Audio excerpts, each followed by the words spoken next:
The weekly Industry Angel podcast hears from business leaders and entrepreneurs who share their stories and that all-important light bulb moment. This can inspire us all and maybe scratch that itch and kickstart that idea that keeps you awake at night.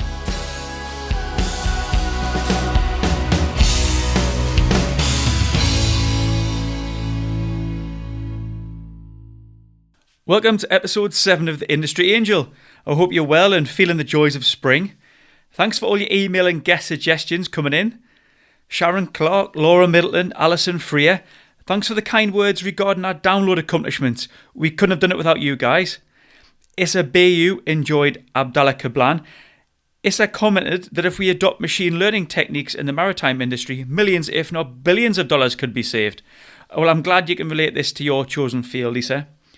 Vince Moran really enjoyed Brad Burton's honest approach. Vince, many did. He's been a popular download. Dave Kerr suggests I sound like Alan Shearer. Well, Dave, I've never heard that one before. But if anyone wants to hear just how a Geordie does not sound, check out the character from the American detective drama The Castle. It's been well publicised here in the Northeast. If you're from outside of the area, and I know we have a lot of American listeners, search for Geordie the Castle on YouTube. If anyone's listening from ABC, feel free to contact me for a voiceover.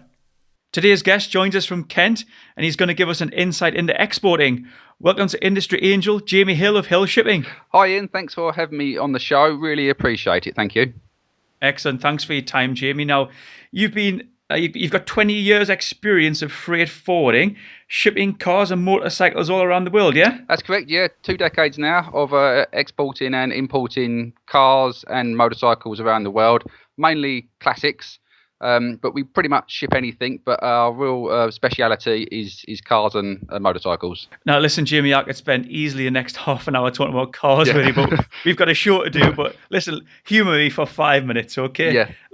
What standout cars have you been involved with? Well, you've got your McLarens, Maybachs, and then you've got your real general classics. I could probably pull out like 50 files now, and there isn't one particular car that they all stand out for one reason or another, and that's the beauty of the job, really. That it's always something different, always for someone different, and that keeps it fresh. But anything from your Mustangs, your Corvettes to real rare cars like Just Delicias, that was made by the Argentinian government, a real rare one, to ship that across. So cars that I've never heard of, so there's always something that pops up once a month that draws even more interest into it all. So muscle cars are getting popular in the UK now? Yes, very popular. And I think the values in classic cars in general have increased quite a lot over the last sort of 3 to 5 years. So not only are they good fun, but they're also a good investment as well. Right. And we've got a lot of US listeners, Jamie, and I guess they'll be interested in some of our British cars. Yeah, there's a lot of cars we're exporting as well at the minute. Again, it's your typical British cars. It's your Land Rovers and your Minis. The great thing about them, if they're over 25 years of age, they're very easy to ship into America. The rules are more relaxed on older vehicles. So if you're an American that wants a Land Rover or a Mini, now's a great time to be looking, especially with the rates of exchange benefiting the guys in the USA as well to the pound. Well, the last Defender rolled off the production line, so did you think that sort of rose the profile a little bit? Or? I think so, yeah, it did. It was a bit melancholy to sort of see all that happen, but at the same time, it was rising the profile of the Land Rover, and obviously it's a very historic British car, and one that's got a massive following around the world, really. It is. I've got to get myself a Defender. It's on the list. Actually, last year I bought a Japanese domestic market Subaru. Oh, okay. It's on the drive, much to my wife's disappointment. It's great fun, and it's that obviously they don't use salt on the roads in Japan. They've got strict speed limits. They come with low mileage. Yeah, I think you get so much more for your money on the import side of things. We were doing a lot of Japanese imports, which at the time were referred to as grey imports, but what you got as standard on a Japanese car was always far superior as what you'd get as standard on the UK equivalent. You really did get a lot more for your money with the Japanese vehicles. I totally agree, and they really take care of them. When this car came over, the previous owner had done all sorts to it. So, yeah. I think I can put my head in the exhaust, actually. Listeners, don't try that. Right, so let's get on to export. And yeah, Back in December 2014, Jamie, the UK set some bold targets around exports. I think they want us to double UK exports to £1 trillion a year by 2020. Yeah, there's been a big UK government campaign, which is great, and it's good that the government have had a lot of impetus to try and make people aware of exporting and how it can benefit their business. At the moment, we're exporting around about 500 billion worth of exports per year. The government want to get that to over a trillion by 2020. So it's a rather large task that they're looking to sort of get into place and fulfil that promise as such and that expectation. And they want an extra 100,000 exporters as well by 2020. So it is a tall order. I like the fact that they're trying to do this, the government, but it is a stretch for them numbers. But hopefully it will encourage more people to start exporting as a way to grow their business as well. I mean, you're right. And those are ambitious figures, and it's great. You've got to have something to shoot for. I think that was December 2014. The government brought it out, and that's well over a year now. Have they reviewed those figures? Are they still on target? At the moment, it's looking quite a bit off target. It's looking about 650 billion the revenue by 2020. So, in the next sort of 3.5 years, they've got a lot of work to do to get out there and to make more people aware. I think the problem that they're facing at the minute, it's okay telling people to export. They really need to be sort of making people aware of how they can export and how easy it is to do as well, because it is daunting, as with anything. It's not a case of just telling people to do it. They need to explain how they can do it and why they should do it and how their business can benefit. Oh, that's a good lead in, Jamie. So, what are the government doing now? What initiatives are out there to help people begin that task? The UK Trade and Investment are offering some great advice. There's a guy there called Tim Maloney. He's extremely helpful. He's helped me recently. I got invited to host a webinar with UK Trade and Investment to cover the basics of exporting. Tim is really proactive in that sense to show people how easy it is to do.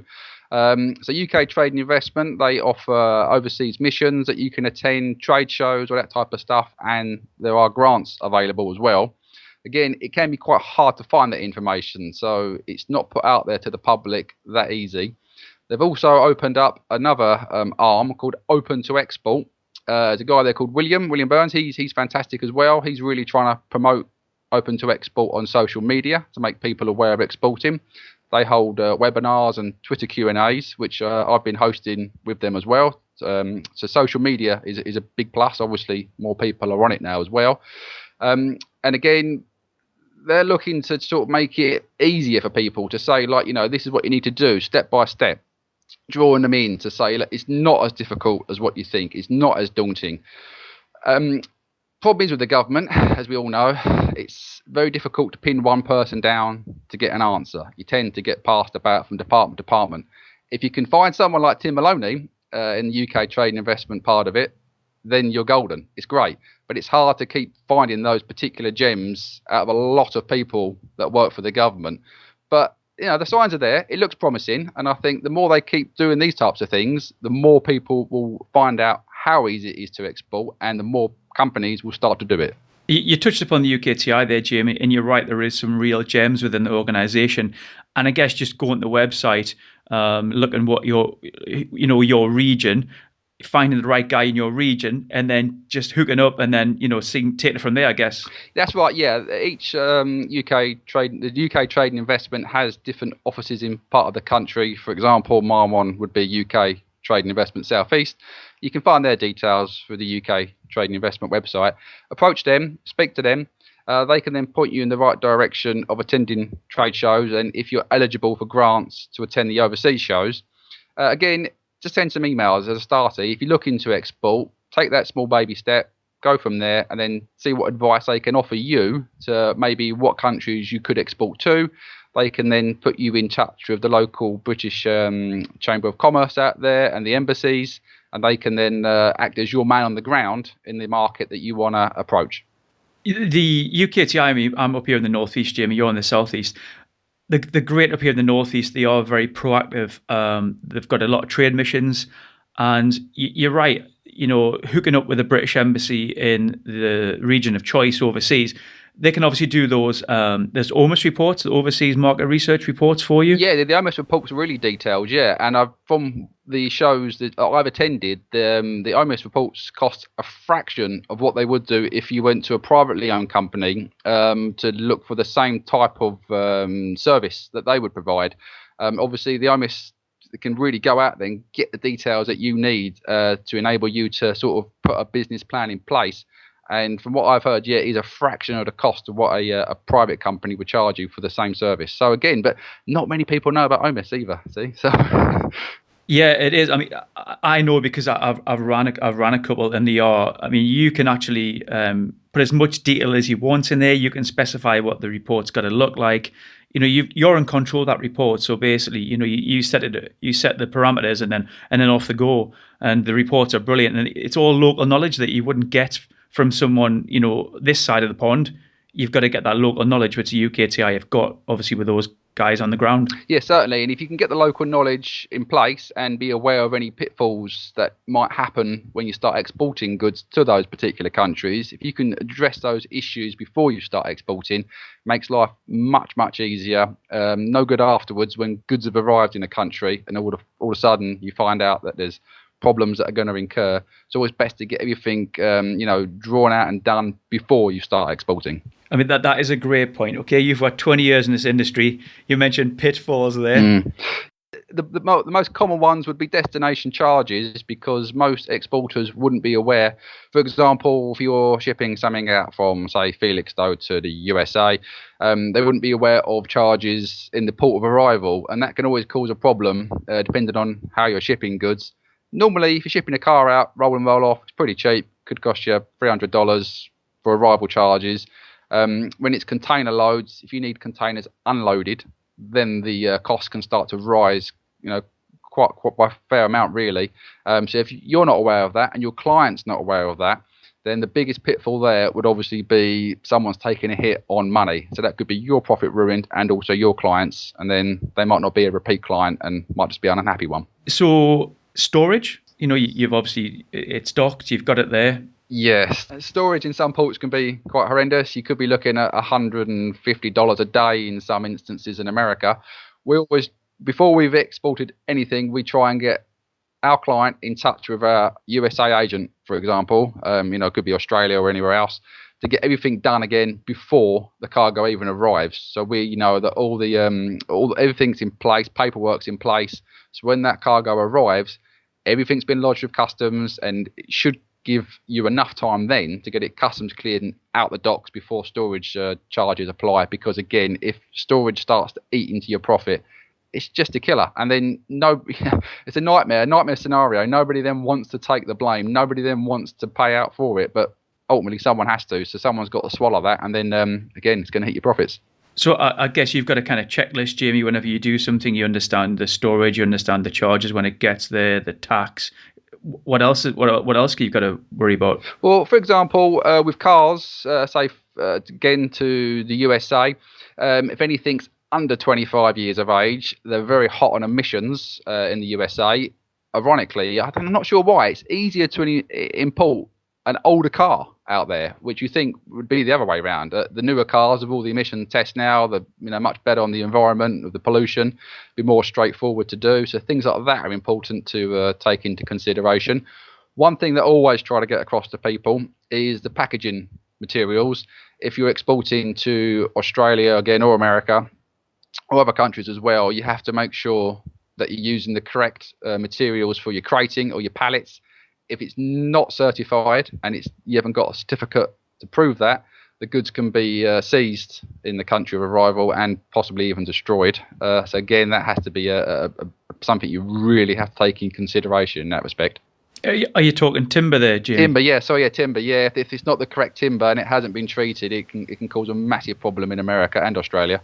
Wow. Yeah, and they don't mess about out there. So you would actually seize the goods or destroy them? Well, they can do, yeah, it can happen, yeah. Obviously, it is rare, obviously, but they can do that. If it hasn't been treated on the right material, then it can prove very problematic. Today's episode sponsor is a very accomplished exporter.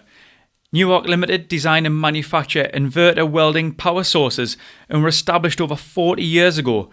Newark has grown its national and international markets through supplying sectors such as oil and gas, infrastructure, shipbuilding, and general fabrication sectors. Newark currently exports to the Middle East, the Far East, and the Caspian region. I've had a tour around the shop floor actually, and I've seen firsthand the welding power sources. They're a bright orange casing and they proudly carry the Union Jack. They're a great example in Newark of British engineering. Now back to Jamie Hill. In terms of UK businesses, how can overseas buyers, how can they get interested in their products? How can they take them to market and generate a bit of steam? Yeah, I mean, we always suggest going to trade shows. Again, with you say UKTI can do that. I think a good way to test the water if you're selling physical products and you want to try and get into overseas markets is to most economical way of trying to do it would be to open up an eBay store or an Amazon store, say in the Chinese equivalent. One of these ones that you, instead of .com or .co.uk, try and branch out and look to see if there's any interest by opening a store up in one of them markets. If that is the case, then obviously then that, okay, potentially you can sell goods to certain countries that may take an interest in your product. And would they face similar challenges in terms of tax and things, or? They would do, yeah. I mean, obviously there'd be smaller orders probably to start off with. If you're looking to do bigger orders, then you'd be looking at doing part container loads or full container loads. So whatever the product, the local duty rates would still apply no matter how you're shipping them. Yeah, and are these things that the UKTI or the other government departments can help you with? Just giving you the education? It's not something I've come across personally. I think you'd probably have to have more of a one-on-one with a local UKTI rep. Again, I don't think they're giving many people much understanding or impetus how to sort of test the water to sort of try and get some growth on their business. It's a case of them really just saying export and not showing them how they can actually export. It's like, me being told to grow my business. Well, okay, that's great. I'll attempt that, but how? You've got to do some groundwork, some legwork, and then try and research. But there is grants out there, and I guess those are sort of part funded, so you might pay 50, 60% and they would pay the rest, or? Yeah, I've seen that with the grants. They are part funded. I know that small businesses can apply, and if they're eligible, then UKTI can help them do that. I think a great way would be to definitely attend some overseas trade missions, meet some potential foreign buyers and drum up some interest in your products. And ultimately, your products have to speak for themselves. You can be the best salesman in the world, but if you're not selling the right product, then it's difficult to go forward. Yeah, and I guess websites would do a good job on this, in terms of trying to promote your products before you get there, before you speak to somebody, or leave them with a link. Yeah, certainly. I think websites, obviously now in this day and age, it's more than essential. It has to be part of your business. You have to be selling products online with e-commerce. It's obviously not just a case of having a brick and mortar store. It's very unlikely, potential foreign buyers just going to walk into your shop and just buy something off the shelf and then start ordering. You really need to have a presence online, and then also use social media as an extension of that website to drum up even more interest for it. So you're talking social media there, Jamie. Would you say that it's about, creating a bit of noise, education, or is it pushy sales, or is it just trying to get a bit of an audience, or how would you go about that from a? Yeah, well, I'm against pushy sales. I find interaction is always the best. If you can talk to people on a human basis, you're far more likely to attract more followers. I don't think anybody really likes pushy sales anymore. I think there's more subtle little tweets or Facebook posts or Instagram. If you can put a subtle post out there, it's much more likely to attract attention instead of continuously shouting buy, buy, buy. It's difficult then to attract interest, as Twitter feeds now, as you'll know, as I know, are just flooded. You follow X amount of people. It's very hard to stand out. You need to be creative. You have to look at perhaps doing YouTube videos with a twist, or sending particular tweets out that have got some real thought and process behind them, using pictures to enable people to click on the link and go to your website. So I think you have to be creative. You have to sort of step back, look at where your business wants to go, try and draw some interest through thinking outside of the box, and then using social media in that kind of way, really. And it's a slow burn, would you say? Very slow burn. Yeah, I'd say it's even more harder now because of the amount of people that are on these platforms to try and stand out from the crowd. I think you have to give yourself time, and don't think you need 50,000 followers. If you can get 1,000 or 150 genuine followers that are all totally interested in the products that you have to offer, you're much more likely to have a sale as opposed to 50,000 false followers who just don't interact with you. I'm just writing that down. That's a fantastic tip, Jamie. You bang on with that. I mentioned slow burn because from my side, from your business coaching, I try to get people to get involved in social media. You need to get that message out there. Whenever you do business with anybody now, people, the first thing they do is look. They look online, they look at your website, they look at your Facebook. They do their own research, and you need to have something there. So I do feel it's a slow burn, and it's something you just need to do. Yeah, I think so. As long as you keep putting content out once a week, if you can do more, great. But make sure the content it has to be good. You can't just think that people are going to read a post for whatever reason. It has to be, a long post, 300-500 words. If you're writing a blog that's on your website, using the keywords, try and talk about your business, the history of the business, the staff members. Try and make it more of a human point, really, as opposed to just sell. And I think then over time you'll start to see retweets. You start to see people comment back and get some feedback, and then you create a more of a fan base as such. And give it a year, 18 months, you'll start to see the fruits of your labour, so to speak. I totally agree. You've got a great setup because you can tweet and take pictures of some really interesting products. Yeah, cars essentially. I guess some of our listeners mightn't have such a nice product to photograph or talk about. They could be shipping, I don't know, pens or anything. What could they do there? Is it just, again, look at some sort of staff profiles or company profiles? I think so. Yeah, staff profiles again. And if it was me, for example, if you were selling like a pen company, I would be attending. There must be shows that you can attend still. There must be conferences or meetups that you can attend to do with that, or why you should be using these particular pens, what they can offer the reader. Look at the detail of how the pens are made. Step back and look at the actual manufacturing of the whole process. Start from the very beginning. I think there's plenty of, even the most someone else might perceive as boring. I guarantee there's probably a lot of people out there who, for example, would be fans of pens. There is, and if the guy who runs the Pen podcast is listening, sorry, no offence. Yeah, I don't want to step on any toes now. So you were talking about social media there, LinkedIn. How do you feel about that? I know you mentioned articles there in terms of writing 300 or 400 words. Do you feel LinkedIn's a good tool to use when looking to import, export? Yeah, I personally think LinkedIn's brilliant. Again, if you're using a website as a means to attract people, I always try and think of it this way. There's a lot more people that are going to find you on LinkedIn, Twitter and Facebook than are probably going to go directly to your website. So if you're putting an article on your own site, also put the same article on LinkedIn and Facebook, etc., because a lot more people are going to discover you on these platforms as they are opposed to going direct to your website. So use these outlets as a source to try and really get images and blog posts across, because you're much more likely to discover new clients on these platforms as opposed to them going directly to your website and finding you.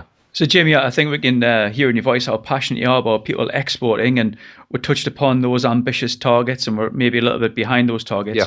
Could you leave us with anything? How can we kick on? What could we do? What is a top tip maybe for somebody who's thinking about export? How could they just take this forward? Well, I think it's pretty much something you've got to do on your own basis. If you really want to grow your business, there's no point in limiting yourself to the UK.